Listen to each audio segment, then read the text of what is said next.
सुद्धा त्या व्यक्तीकडे साठवण ही कायम असते. साठवणी बरोबर आठवण सुद्धा असते, कारण आठवणीमध्ये माणूस जास्त रमतो, म्हणून आम्ही साठवण जास्ती करतो. मला वाटतं इतकं वाक्य कळेल. आणि तुकाराम महाराज म्हणाले की साठविला हरी. काय साठवायचंय आयुष्यामध्ये नेमकं हे एका शब्दात महाराजांनी सांगितलंय की साठविला हरी. आम्ही आयुष्यामध्ये अनेक गोष्टी साठवून ठेवतो, वास्तविक कालांतराने त्याचा उपयोग आम्हाला होईलच अशातला भाग नाही, तरी सुद्धा आम्ही त्या गोष्टी साठवून ठेवतो. पण तुकाराम महाराज म्हणाले एकच गोष्ट जर आयुष्यामध्ये आम्ही साठवली ना तर आम्हाला निश्चित आयुष्यामध्ये त्याचा उपयोग होणार आहे. नुसतं आयुष्यात उपयोग होणारे असातला भाग नाही, तर आम्हाला ज्या वेळेला या भवसागरातून पहिलं तिरी जाण्याची वेळ येईल त्यावेळेला आमच्या बरोबर आई वडील मुलगी मुलगा पत्नी कोणीही नसेल, त्यावेळेला एकच तत्व आमच्या बरोबर असेल आणि ते तत्व म्हणजे हरी. आणि आज जो आपण इथे याग केला तो भगवान विष्णू आणि लक्ष्मी नारायणाचा याग आपण केला.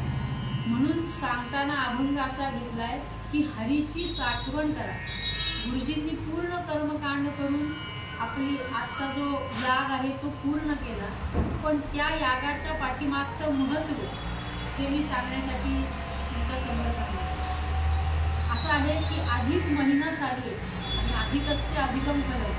अधिक महिन्यात अधिक फल प्राप्त करायचं असेल तर काय करायला हवं, तर तो हृदय मंदिरी म्हणजे आमचं हृदय जे आहे ते एक मंदिर आहे आणि त्या मंदिरामध्ये आम्हाला साठवण करायची.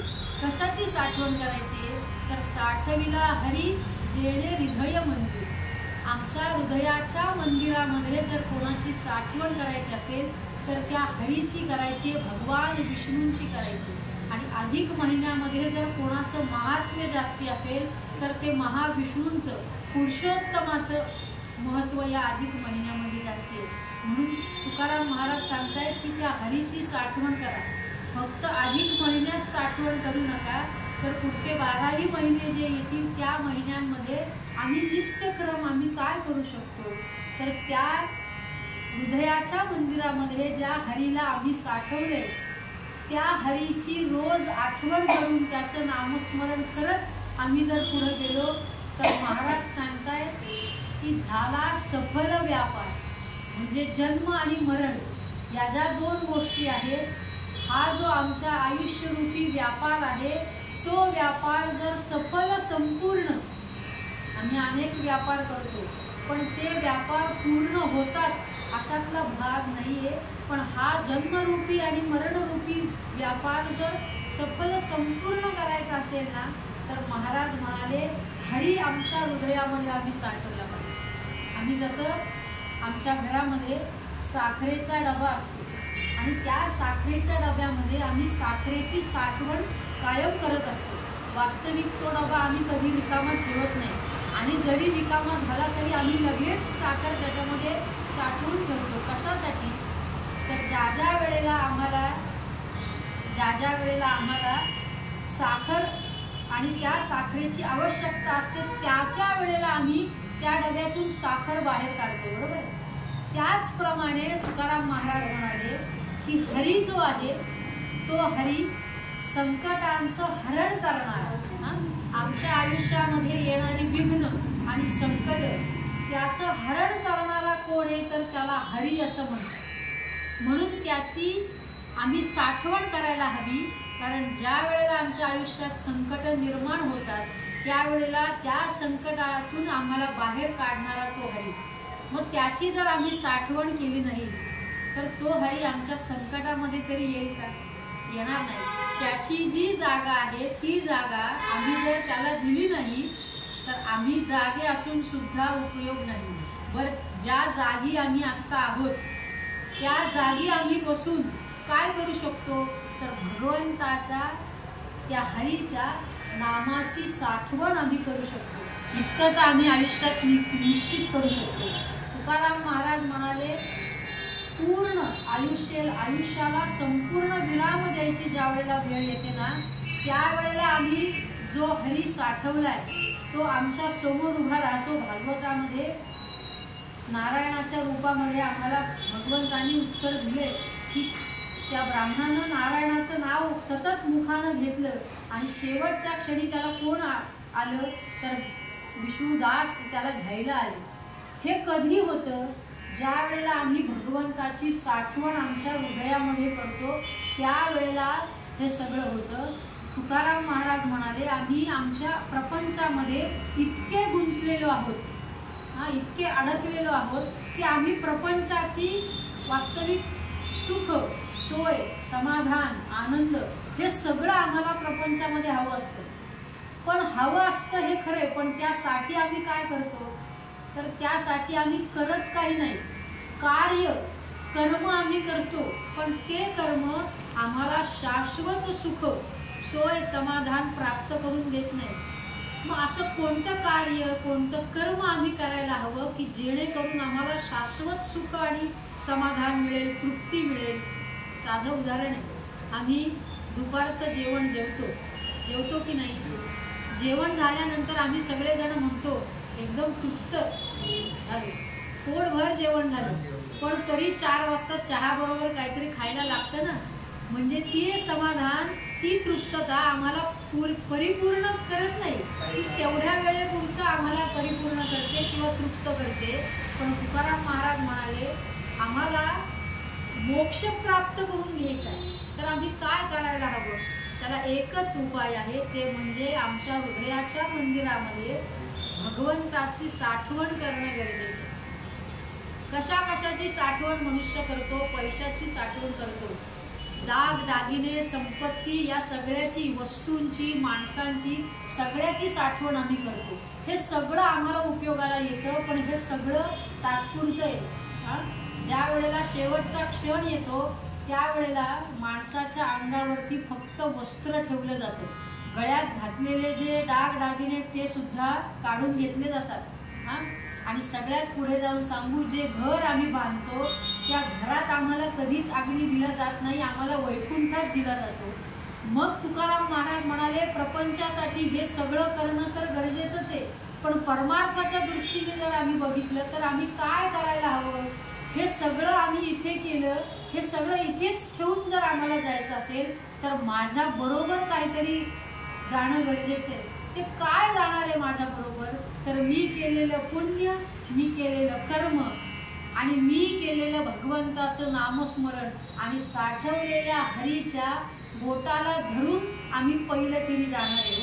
रामायणामधला खूप सुंदर प्रसंग आहे, जाता जाता आठवला म्हणून सांगते। जो केवट होता त्याने भगवंताला सांगितलं की भगवंताने सांगितलं की मला गंगा पार करून जायचे, मी वनवास रूप धारण केलेलं आहे, माझ्या पत्नीला, माझ्या भावाला आणि मला गंगा पार करून घेऊन जा। तो म्हणला, मी तुम्हाला गंगा पार करून येणार नाही, माझ्या नावेमध्ये, माझ्या होडीमध्ये मी तुम्हाला बसवणार नाही। भगवंत म्हणाले, अरे का नाही बसवणार? मी एका अटीवर तुम्हाला बसवी, मला तुमचं चरण प्रक्षालन करू दे, मला तुमचे पाय धुवू द्या।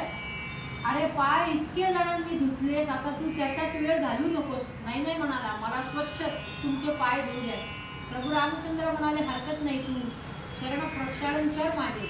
त्यांनी इतके स्वच्छ पाय धुतले, वस्त्रांनी पाय पुसून घेतले, त्याचं पूजन केलं, नमस्कार केला आणि म्हणाला, आता मी नौका जवळ आणतो आणि मग तुम्ही त्याच्यामध्ये पाय ठेवा, इथे कुठेही चालत तुम्ही पुढे येऊ नका। प्रभू रामचंद्र म्हणाले, हरकत नाही। त्यांनी नौका जवळ आणली, प्रभू रामचंद्र नावेमध्ये बसले आणि त्यांनी नाव वळवायला सुरुवात केली। नाव थोडीशी नदीच्या म्हणजे गंगेच्या मध्यभागी गेली आणि एक प्रश्न विचारला, केवटा तू हे सगळं कशासाठी केलंस? त्याने हात जोडले आणि सांगितलं, भगवंता तुमच्या चरण कमलांच्या धुलीनं जर एक दगडाची अहल्या होऊ शकते, स्त्री होऊ शकते, तर न जाणो म्हणाले माझी नौका एखादी अप्सरा असेल आणि तिला जर शाप मिळाला असेल की प्रभू रामचंद्रांच्या चरण स्पर्शाने तू मुक्त होऊन पुन्हा स्वर्गात जाशील, असे जर माझी नौका स्वर्गात निघून गेली तर मी खायचं काय? प्रभू रामचंद्र खूप हसले, म्हणाले, अरे या नौकेसाठी तू माझे पाय धुतलेस? हो म्हणाले, कारण माझं पोट याच्यावरती। आणि दुसरी गोष्ट तुम्हाला सांगू भगवंता, खूप महत्त्वाची. अशी तुमची सेवा करायला मला परत मिळणार नाही. मग या सेवेचं जर फळ मला काही द्यायचं असेल ना, तर हात जोडून एक विनंती करतो की ज्या वेळेला माझ्या आयुष्यामध्ये शेवटचा क्षण येईल त्यावेळेला माझ्याबरोबर कोणी नसणार आहे, मग माझ्याबरोबर कोण येईल, तर तुम्ही स्वतः माझा हात धरून मला पहिलं पार न्या आणि तुमच्या वैकुंठामध्ये घेऊन मला जा, इतकीच तुमच्याजवळ प्रार्थना आहे. म्हणून मी हे सगळं केलं.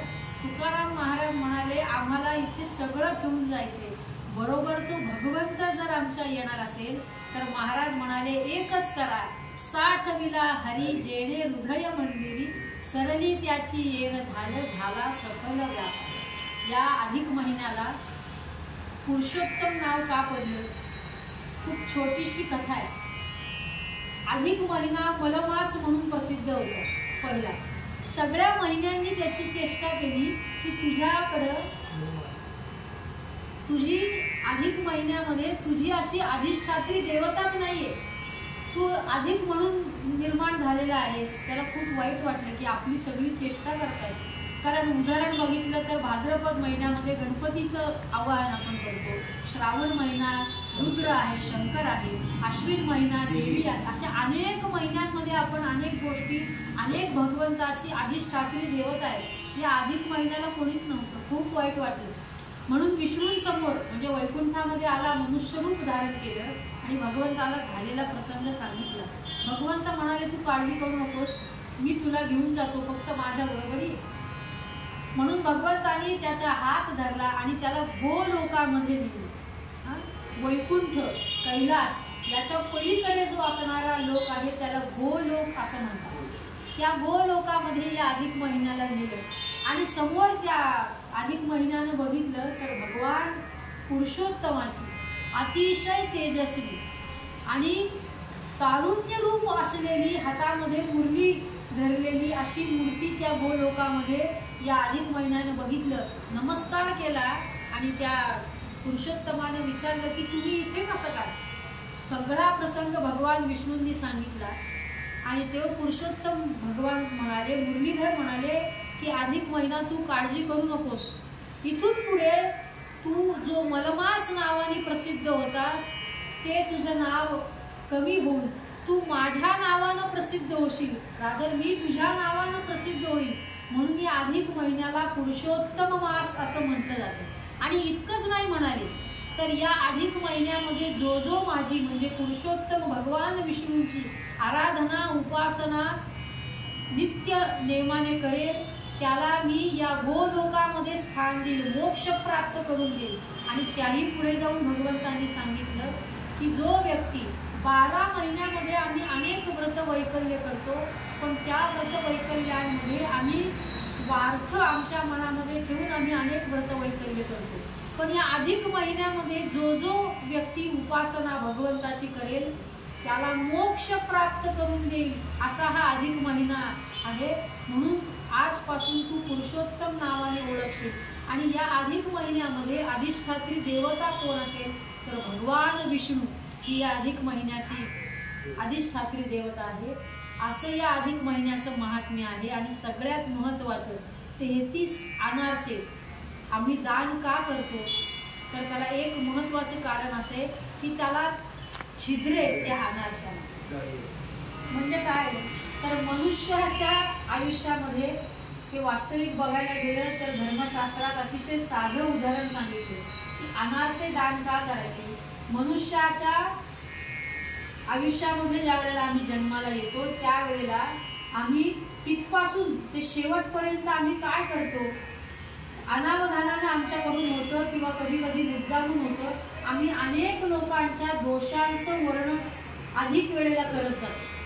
हा आहे ना, हा फार असाच आहे. या दोषांचं वर्णन आमचं इतकं होतं की त्यामुळे आमच्या पुण्यरूपी जी आमच्याकडे साठवलेलं आहे पुण्य त्याला छिद्र पडत जातं आणि त्या छिद्रांना मुक्तता मिळावी म्हणून आम्ही अनारसे 33 अनारसे आम्ही दान करतो.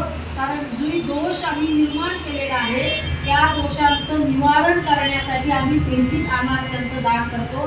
ब्राह्मणाला, सत्पात्री ब्राह्मणाला दान करतो आणि त्याच्यावरती दिवा लावून आम्ही दान करतो. का दिवा लावतो? तर जे दोषातून आम्ही मुक्त झालेलो आहे आणि पुण्य प्राप्त झालेले आहे, त्या पुण्याला तेजस्विता मिळावी, आमच्या शरीराला, आमच्या मनाला, आमच्या हृदयातल्या मंदिराला तेजस्विता प्राप्त करून घ्यावी म्हणून आम्ही ते अनारसे आणि त्याच्यावरती दिवा, अनारसे देताना झाकून द्यायचे असतात. कुठलंही दान देताना झाकून द्यायचं का? मी दान देतोय हे आमच्या मनाला सुद्धा कळता कामा नये म्हणून ते झाकून दिलं जातं आणि त्याच्यावरती दिवा लावून आम्ही दान देतो. आपण आता याग केला, विष्णू याग, त्याच्यामध्ये आपण विष्णू सहस्त्रनामावलीचं हवन केलं. विष्णू सहस्त्रनामाचं जर महात्म्य बघितलं तर हे अधिक महिन्यामध्ये विष्णू सहस्त्रनाम हे कधी म्हणावं तर दर बुधवारी, क्षमा करा, दर बुधवारी हे विष्णू सहस्त्रनाम आपण म्हणावं. आणि कसं म्हणावं तर 3 वेळा, एकदा सकाळी उठल्यावरती आणि सगळं झाल्यावर, त्याच्यानंतर दुपारी जेवणाच्या अगोदर आणि संध्याकाळी ज्या वेळेला आपण दिवे लावतो त्यावेळेला दर बुधवारी हे विष्णू सहस्त्रनाम म्हणावं. का म्हणावं तर भागवतामध्ये म्हणजे महाभारतामध्ये ज्यावेळेला भीष्म शरपंजरी पडलेले होते, म्हणजे बाणांच्या शय्येवरती भीष्माचार्य झोपलेले होते, त्यावेळेला धर्मराजानं 6 प्रश्न विचारले की आमच्या सारख्यांचा आश्रयस्थान कोणतं आहे, आम्ही कोणत्या देवतेचं अधिष्ठान करावं, आम्ही अनुष्ठान करावं, आम्ही कोणत्या देवतेचं नामस्मरण करावं, आम्ही कोणत्या देवतेला आपलं दैवत मानावं आणि अशी कोणती देवता आहे जी आम्हाला आश्रय देईल. या सगळ्याचं उत्तर भीष्मांनी भगवान विष्णू सांगितले आणि त्यामध्ये 3 नावं, एक तर अच्युत, गोविंद आणि अनंत, ही 3 नावं या विष्णू सहस्त्रनामामध्ये अतिशय महत्वाचे. म्हणजे येता जाता जरी आम्ही या नामाचं स्मरण जरी केलं ना तरी विष्णू सहस्त्रनाम म्हणण्याचं पुण्य आम्हाला प्राप्त होईल. आणि सगळ्यात महत्वाचे आमच्या स्वभावामध्ये असलेले दोष, आमच्या पुण्यामध्ये निर्माण झालेले दोष, आमच्या आयुष्यामध्ये निर्माण झालेले दोष, आमच्या आयुष्यामध्ये निर्माण झालेली संकट, आमच्या वास्तूमध्ये निर्माण झालेले दोष, या सगळ्यांचं हरण करणारं जर काय आहे तर ते विष्णू सहस्त्रनाम. आणि त्याही पुढे जाऊन सांगू, राम रामेति गर्जन असं रामरक्षेच्या स्तोत्रामध्ये म्हटलेलं आहे. विष्णू सहस्त्रनाम आम्हाला म्हणता आलं नाही तरी 5 मिनिटांमध्ये जी म्हणणारी रामरक्षा आहे ती रामरक्षा जर आम्ही म्हणली ना तर विष्णू सहस्त्रनामाचं म्हणण्याचं पुण्य आम्हाला प्राप्त होतं.